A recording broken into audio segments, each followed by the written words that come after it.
Oui, bonsoir. Bonsoir. Vous êtes députée européenne, vous avez été une militante associative pendant de nombreuses années avant de rejoindre le Parlement européen. Vous avez été d'emblée élue président de la gauche unitaire européenne et vous avez beaucoup travaillé sur les finances européennes, les finances publiques européennes.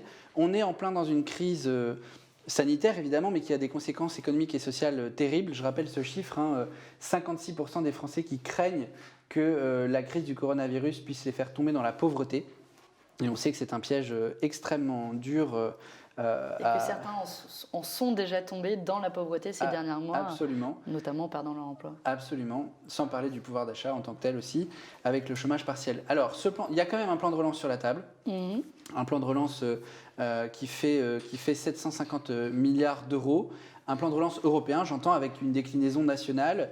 On vous a beaucoup entendu vous exprimer sur ce plan de relance européen et français. Est-ce que vous pourriez nous expliquer si, selon vous, il est à la hauteur de cette crise, mais plus généralement de la crise qui vient juste après, cette crise écologique, environnementale, du climat, de la biodiversité, parce qu'on fête cette année le 5e anniversaire des objectifs de développement durable, et il est impensable d'imaginer un plan de relance qui ne soit pas le fer de relance des objectifs de développement durable. Déjà, je dirais que cette crise écologique, elle ne vient pas juste après. On la vit au quotidien, période de grande chaleur et de sécheresse qu'on a vécue ces derniers mois. La fonte de la calotte glaciaire a atteint un point de non-retour. Donc, de toute façon, on est en train de la vivre. Et je veux dire, notre génération en particulier se la prend en pleine face. Bon, une fois qu'on a fait cette mise au point, sur le plan de relance européen. Alors, pour moi, il est problématique et insuffisant à plusieurs égards. D'abord, en termes de volume total. On a 750 milliards d'euros qui est sur plusieurs années. Alors que donc ça fait entre 100 et 200 milliards par année. Et donc ça fait, en termes de relance de PIB, on est à quelques points de PIB, entre 2 et 4% selon les États membres. Alors que la plupart des États membres sont en train de connaître une baisse de PIB de 9 à 10, 11% pour ceux qui ont connu les plus fortes baisses. Donc ça, c'est en termes de volume, il n'est pas suffisant. Ensuite, il faut regarder à quoi sert ce plan de relance européen. Là-dessus, on n'a aucune contrepartie contraignante en matière écologique. Donc, c'est-à-dire que de l'argent va être déboursé auprès des États européens, des entreprises qui vont en bénéficier, mais pourront servir demain potentiellement à financer des énergies fossiles, etc. Donc ça, c'est pour ce à quoi il va servir. Après, pourtant, sur ce point, on va zoomer sur cet enjeu spécifique, c'est-à-dire comment on dépense cet argent. Est-ce qu'on le dépense utilement ou est-ce qu'on remet une pièce dans la machine à carbone? Il y a quand même des engagements forts qui ont été pris. Les Pays-Bas ont été extrêmement soucieux d'avoir un investissement, un plan de relance qui soit orienté vers la transition écologique, qui serve à endosser la transition numérique avec un souci de l'emploi et du bien-être au travail, qui soit respectueux des libertés publiques et de l'état de droit. Il y a quand même un cadre qui a été posé par le Conseil européen. Vous n'avez pas confiance dans ce cadre? Un cadre de principe, mais pour le moment, vous savez, tant qu'il n'y a pas d'accord concret, je ne crois pas que ça va prendre cette direction. Sur l'état de droit, pour le moment, il n'y a aucun accord contraignant qui conditionne le fonds de relance à l'état de droit. Sur les questions écologiques, je vais vous prendre juste quelques exemples. On a par exemple, qui vient d'être créé au niveau européen, un fonds de transition juste, qui est un fonds pour aider certaines zones, notamment celles qui dépendent le plus des énergies fossiles, à se reconvertir tout en préservant l'emploi. Donc oui à l'écologie, mais il faut préserver l'emploi. Donc c'est un élément qui est pour moi majeur, central. Pouf, divisé par 2, le fonds de transition juste par rapport à ce qui était annoncé. Premier problème. Deuxième problème, à la dernière session plénière, il y a un amendement qui vient d'être passé et qui vise à ce que le fonds de transition juste finance aussi les activités gazières. C'est-à-dire qu'on va remplacer une énergie fossile par une autre. Je peux vous prendre d'autres exemples. On parle du plan de relance, mais il faut prendre dans son intégralité avec ce qu'on appelle le cadre financier pluriannuel, donc le budget sur plusieurs années qui est en train d'être négocié 2021-2027. Pardon, précision, c'est le Parlement européen qui aura le dernier mot sur ce cadre budgétaire. Sur le cadre budgétaire, mais pas sur le plan de relance. Et ça, c'est important d'avoir en tête parce que le plan de relance, il pose aussi des questions démocratiques. Je vais y arriver. Mais donc, il faut comprendre le plan de relance comme un tout avec le cadre financier pluriannuel parce qu'on parle d'un volume financier important.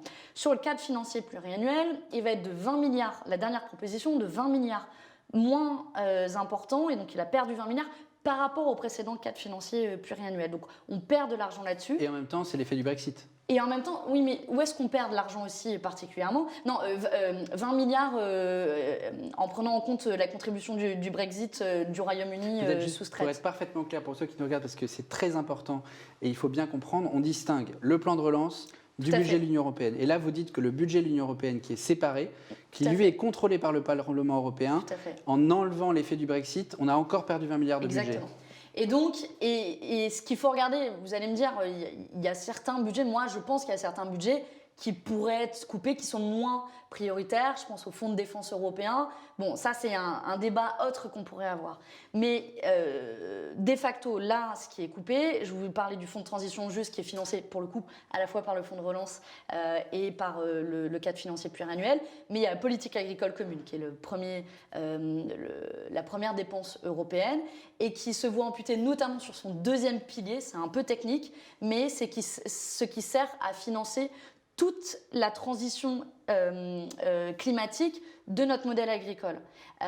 Et donc là, on a aussi une perte relativement importante de budget. Donc si on regarde le tout et qu'on essaie de dézoomer sur les questions écologiques, on a d'une part un plan de relance qui ne fixe aucune condition contraignante pour financer une relance qui soit écologique. Et d'autre part, des budgets qui sont essentiels à la transition écologique, qui sont eux-mêmes amputés. Et à ça, vous rajoutez une logique qui reste similaire à celle qu'on a pu avoir ces dernières années au niveau européen, à savoir une politique du libre-échange avec le développement des accords commerciaux et des accords de libre-échange. Par exemple. Alors, celui avec le Mercosur, il n'est pas arrêté. Moi, pareil, j'attendrai de voir avant qu'il ne soit pas signé parce qu'on connaît, moi j'avais suivi d'assez près aussi ce qui s'était passé pour le CETA. On va négocier des micro-clauses, mais la logique reste la même. Mais ce qui est la logique sur laquelle a été construite, à la rigueur, l'Union européenne, je veux dire, je ne le rejette pas. Ça ne fait pas pour autant de moi quelqu'un qui soit anti-européen. Je pense qu'il faut en changer les fondements. Et l'objectif de l'Union européenne est de développer les échanges commerciaux avec le monde entier, d'où le fait qu'elle multiplie la signature d'accords. Mais ça pose un problème quand le modèle fait faire 3 fois le tour de la planète à des marchandises qui viennent de l'autre bout du monde. On va beaucoup parler d'économie circulaire lundi, puisque c'est le thème de notre journée. Mais je reviens à cette question centrale que vous évoquez à l'instant. Vous semblez être à la fois très exigeante et en attente avec une patience qui a du mal à être contenue, si je sens l'énergie sur le plateau, vous demandez un cadre qui rassure sur comment cet argent va être dépensé. Est-ce qu'il va être dépensé de façon juste? Est-ce qu'il va être dépensé pour des investissements responsables sur le plan écologique, sur le plan social? Et vous avez mentionné le problème démocratique qu'il y a derrière tout ça. Qu'est-ce que le Parlement européen peut faire, puisque vous êtes là pour représenter les 500 millions de citoyens européens? Qu'est-ce que le Parlement européen peut faire pour qu'un contrôle démocratique s'exerce, que même un simple débat démocratique puisse exister sur ce plan de relance à l'échelle continentale? Déjà associer le Parlement européen au fonds de relance. Et là, notre rôle, il est extrêmement symbolique. Alors, après, on fait de la politique. Donc, moi, je suis convaincue que d'un point de vue politique, si demain le Parlement européen dit on ne signe pas le cadre financier pluriannuel, le budget, si 1, on n'est pas impliqué sur le fonds de relance. 2, on ne met pas des contreparties contraignantes en matière écologique. Et 3, qu'il y a un combat majeur à mener, parce qu'on a parlé de la dépense de ce fonds de relance, il y a la question du financement.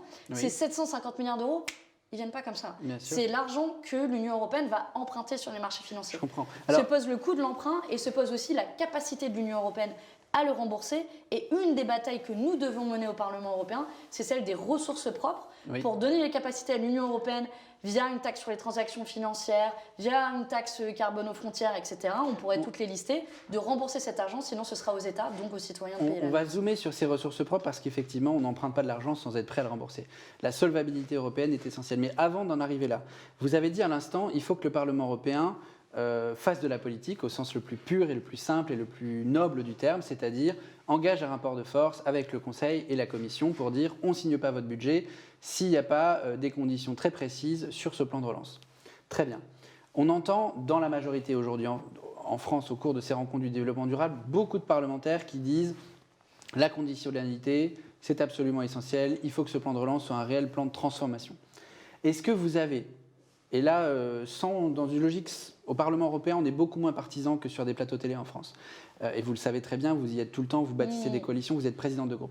Est-ce que vous avez l'impression qu'il y a des alliés à travers tous les groupes politiques européens qui sont prêts à porter ce message pour que le Parlement puisse engager ce rapport de force avec la Commission et le Conseil et obtenir ces conditions?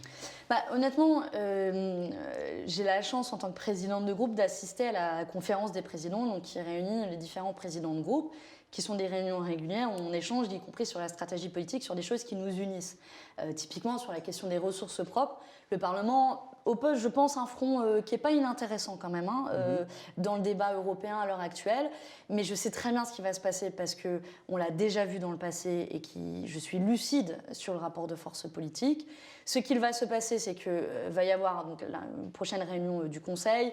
Ils vont notamment, j'espère, débattre davantage de la question des ressources propres, etc. Petite précision, la réunion des chefs d'État et de gouvernement. Exactement, des 27 États membres. Et qui sont ceux, en fait, qui impulsent la dynamique. Parce que quand on parle du fonds de relance, en fait, on se base sur l'accord du Conseil de juillet dernier. Bon, bref, ils vont se réunir et au bout d'un moment, ils vont dire « Bon, maintenant, les gars, faut y aller, on a un accord. » Un accord qui a de fortes chances d'être le plus petit dénominateur commun. Et ce qui va se passer, c'est que Madrid, Rome, etc., différentes capitales européennes vont passer des coups de fil à leurs groupes respectifs présents au Parlement européen, dire maintenant, t'arrêtes de trop en demander, nous, on a besoin que l'argent soit déboursé rapidement, quasiment peu importe les conditions, et il y a de fortes chances qu'ils se couchent. Et c'est pour ça que moi, je veux aussi interpeller mes collègues au Parlement européen et leur dire, en fait, nous, on veut travailler avec vous, et on veut aller jusqu'au bout de la démarche. On a un pouvoir qui est certes limité, mais qui existe quand même sur le cadre financier pluriannuel, et on devrait s'en servir pour ça. Sur ce rôle, parce que là, vous nous plongez dans ce qu'il y a de plus fascinant dans le politique européen, c'est-à-dire l'articulation entre les différents partis politiques et les différents États membres. La GUE, donc la gauche unitaire européenne, que vous représentez au Parlement, que vous présidez au Parlement européen, pardon, elle a ses antennes, si j'ose dire, dans chaque Parlement national. Est-ce que vous travaillez avec les parlementaires français, et pas forcément ceux du groupe La France Insoumise, mais plus largement, pour précisément faire en sorte que le Parlement français et le Parlement européen soient alignés sur cette demande de dire pas de budget européen sans conditionnalité? Oui, et on essaie de les interpeller, et c'est pas chose facile parce que, on va être honnête entre nous, y compris dans le débat médiatique ces dernières semaines, on avait le sentiment que les 40 milliards d'euros issus du plan de relance européen qui vont financer le plan de relance français allaient tomber comme ça du ciel, et il n'y avait pas de conditions qui étaient attachées. Et donc, on a du mal à engager un débat là-dessus. Et le dernier élément du débat, j'ai parlé des ressources propres, mais qui reste un élément majeur, c'est nous, on demande des contreparties écologiques, mais en fait, des conditionnalités, il y en a déjà, notamment dans le cadre de ce qu'on appelle le semestre européen, qui est l'outil de contrôle budgétaire européen, qui fixe des recommandations chaque année, notamment sur les recommandations 2019-2020, dont certaines demandaient de couper les budgets de la santé. Je crois que c'est plus très approprié vu la période.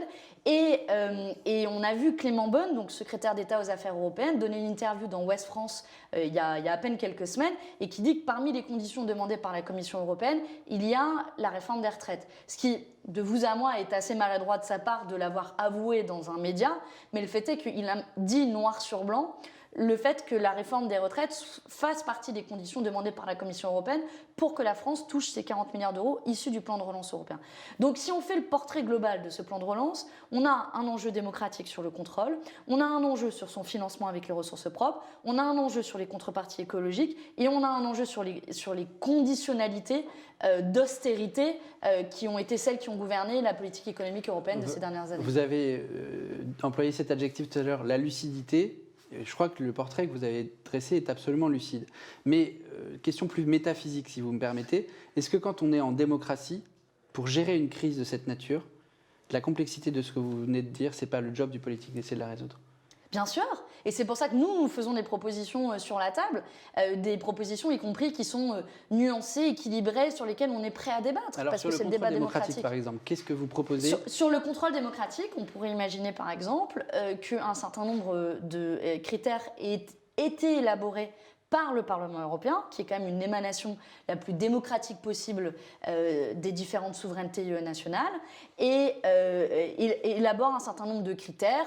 On peut penser écologique, on peut penser aussi au respect de l'état de droit, parce que j'insiste, il n'y en a toujours pas à l'heure actuelle, qui fasse consensus, qui soit validé par les parlements européens et ensuite validé par les parlements nationaux. Parce que vous ne pouvez pas non plus aller contre la souveraineté nationale. Moi, je respecte que dans chaque État membre, il y ait des majorités différentes. Il faut donner une marge de manœuvre aussi à ces États pour choisir démocratiquement l'orientation de leur relance. Et donc, c'est une articulation entre les deux qui est complexe, je vous l'accorde, mais je ne crois pas qu'elle se résout par le Conseil européen qui décide de tout, parce que dans l'accord de juillet, vous avez aussi la possibilité pour un seul État membre de demander à ce que le plan de relance d'un autre État membre soit revu et possiblement pas validé. Est-ce que moi j'ai envie que les Pays-Bas, qui est un paradis fiscal, ou l'Irlande, disent à la France, si elle veut mettre un bouclier anti-évasion fiscale contre ces États, disent non, ton plan de relance, on demande à le revoir. Donc c'est une articulation complexe d'un point de vue démocratique. Il ne faut pas aller trop loin pour laisser la place aussi aux souverainetés nationales, mais en même temps, je pense qu'on a, au vu du contexte, une urgence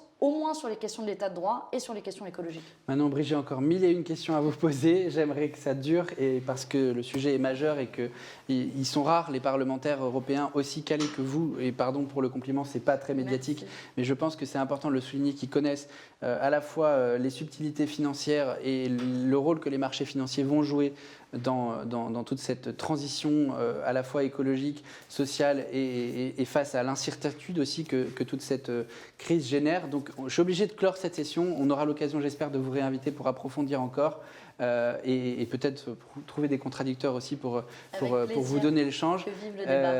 Il le faut. Merci à vous. Je vais recevoir très rapidement Jean Ornin, le directeur général de Citeo, pour parler plus précisément d'économie circulaire. C'est une des pistes que vous nous avez invité à explorer. Je vous donne rendez-vous tout de suite sur la page live du site des Rencontres du développement durable.